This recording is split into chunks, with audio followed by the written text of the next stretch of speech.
দর্শক মণ্ডলী, একটা ছোট্ট ইনফরমেশন নিয়ে আমি গার্গী হিলার। যদি দেখা যায় কারো বাস্তু থেকে তিতকুটে গন্ধ বেরোচ্ছে, তেতো তেতো গন্ধ বেরোচ্ছে, তাহলে বুঝতে হবে ওই বাস্তুর পূর্ব দিক ড্যামেজ রয়েছে, কিংবা বাড়ির মুখ্য সদস্য কিংবা অধিক পরিমাণে যদি সদস্য থেকে থাকে তাহলে বেশিরভাগ সদস্যদেরই রবি পীড়িত রয়েছে কুণ্ডলিতে।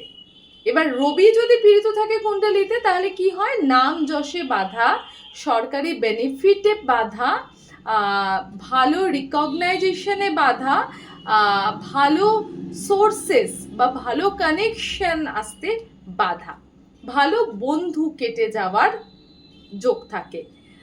বাড়িতে পিতা বা পিতা সম যারা রয়েছেন তাদের সাথে বনিবনা হতে সমস্যা হয়। তো তাদের জন্য একটা ছোট্ট রেমেডি, তারা সকাল সকাল বাস্তুতে পারফিউম ছড়িয়ে দেবে এবং নিজেরাও, যদি তাদের কুণ্ডলিতে রবি পীড়িত রয়েছে, নিজেরাও পারফিউম লাগাবে। এছাড়া চন্দ্র আর শুক্র যদি কারো কুণ্ডলিতে পীড়িত রয়েছে, তারা সন্ধেবেলায় বা রাতের দিকে পারফিউম ব্যবহার করবে। আমার হাতে রয়েছে ভেনাস ইথার।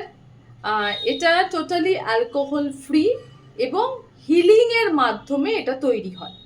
তো এইটা ভীষণ কার্যকারী এই সকল ক্ষেত্রে। এছাড়া মানি সোর্সেস অ্যাট্রাক্ট করার জন্য, রিলেশনশিপ ভালো করার জন্য এটা ভীষণ উপযোগী।